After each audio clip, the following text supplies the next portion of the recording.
Dalam sebuah pidato yang baru-baru ini disiarkan di televisi nasional Iran, pemimpin tertinggi Iran, Ayatollah Ali Khamenei, mengeluarkan ancaman serius yang mengguncangkan dunia. Dengan suara yang dipenuhi kebencian dan tekad yang membara, Khamenei menyatakan bahwa Iran dan sekutu-sekutunya, termasuk kelompok pemberontak Houthi di Yaman, siap untuk menghancurkan Israel yang sepenuhnya. Ini bukan sekadar gertakan kosong atau permainan politik. Ini adalah ancaman yang nyata dan penuh kebencian, diucapkan dari bibir yang dikuasai oleh roh-roh kegelapan. Khamenei tidak berbicara dari dirinya sendiri. Ada sesuatu yang lebih gelap, lebih jahat, yang menggerakkan kata-katanya. Sebelumnya, Khamenei sudah berulang kali mengklaim bahwa serangan terhadap Israel adalah tindakan yang sah, sebuah misi yang mereka anggap sebagai kewajiban suci. Mereka memperingatkan bahwa keberadaan Israel tidak akan bertahan lama. Seolah-olah mereka telah bertekad untuk menghapus Israel dari peta dunia. Namun kali ini, ancaman tersebut menjadi lebih mengerikan dan lebih nyata daripada sebelumnya. Iran secara terang-terangan menyatakan bahwa mereka tidak hanya mengandalkan kekuatan mereka sendiri, tetapi juga menggerakkan sekutu-sekutu mereka di kawasan itu, termasuk kelompok Houthi di Yaman, Hizbullah di Lebanon, dan milisi-milisi lainnya yang tersebar di seluruh Timur Tengah. Iran dengan kesombongan yang angkuh mengklaim bahwa mereka memiliki kekuatan yang cukup untuk menghancurkan Israel dari segala arah.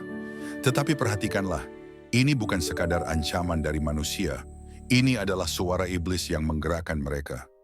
Ini adalah peperangan rohani yang mengerikan, yang dikendalikan oleh roh-roh jahat, yang penuh kebencian terhadap umat Tuhan.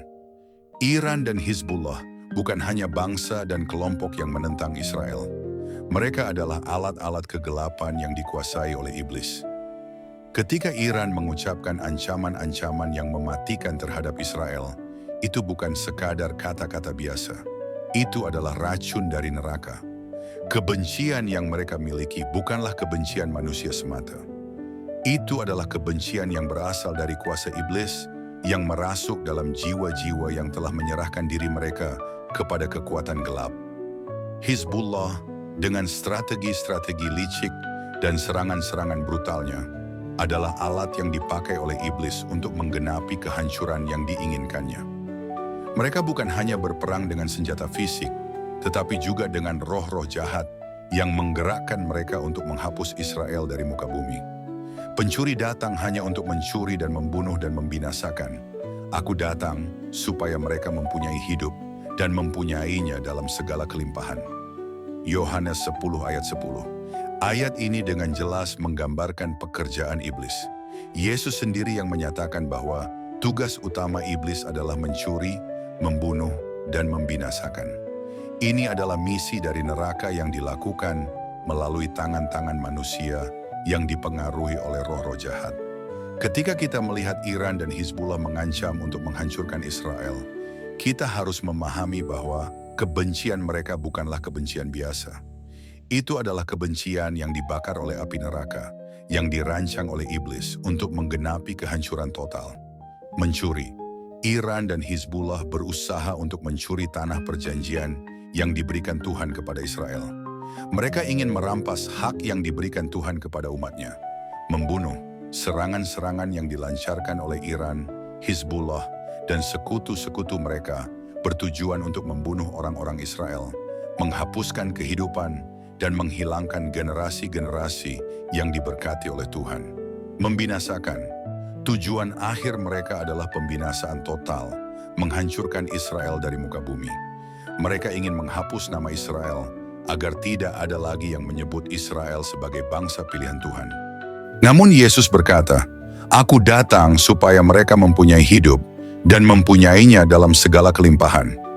Tuhan telah menjanjikan kehidupan dan kelimpahan bagi umatnya. Ketika musuh datang untuk menghancurkan, Tuhan datang untuk menyelamatkan dan memberkati dengan berlimpah-limpah. Tidak ada kekuatan apapun yang dapat mengalahkan janji Tuhan. Israel dikepung oleh musuh-musuh yang haus darah. Iran, Hizbullah, Houthi, dan sekutu-sekutu mereka menganggap diri mereka kuat. Mereka beranggapan bahwa mereka dapat menghapus Israel dengan kekuatan mereka. Tetapi mereka tidak menyadari bahwa mereka sedang menghadapi Tuhan yang hidup. Tuhan yang menjaga Israel tidak pernah tertidur. Dia mengawasi siang dan malam. Dia melihat setiap rencana jahat, setiap tipu daya, dan setiap ancaman yang dilontarkan oleh musuh-musuh Israel. Dan dia akan bertindak. Ketika iblis menggerakkan bangsa-bangsa ini untuk menyerang Israel, Tuhan sudah merencanakan pembebasan yang besar. Tuhan sudah mengatur kemenangan bagi umatnya. Tidak ada kekuatan di langit atau di bumi yang dapat mengalahkan Tuhan yang kita sembah. Tidak ada senjata yang ditempa terhadap engkau yang akan berhasil, dan setiap orang yang melawan engkau dalam pengadilan akan engkau buktikan salah. Inilah yang menjadi bagian hamba-hamba Tuhan dan kebenaran mereka yang datang daripadaku. Demikianlah firman Tuhan. Yesaya 54 ayat 17.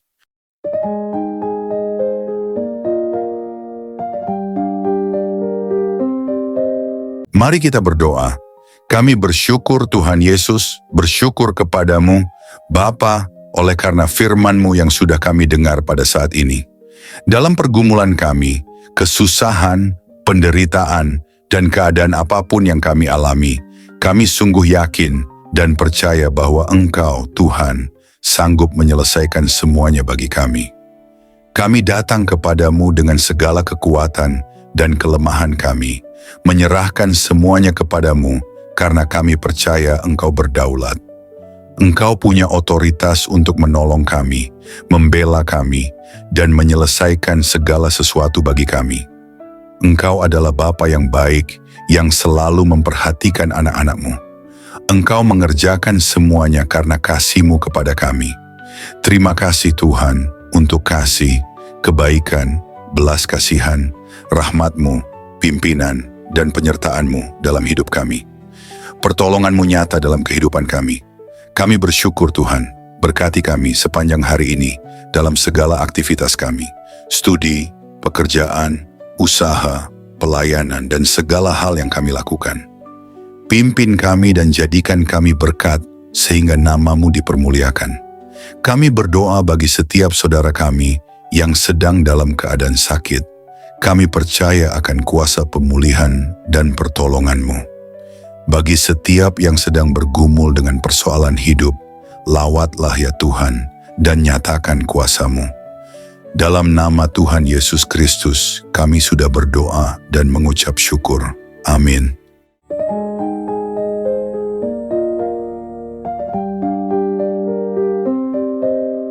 Puji Tuhan, saudara yang dikasihi oleh Tuhan, saya percaya bahwa firman Tuhan selalu menjadi berkat, kekuatan, dan penghiburan bagi setiap kita.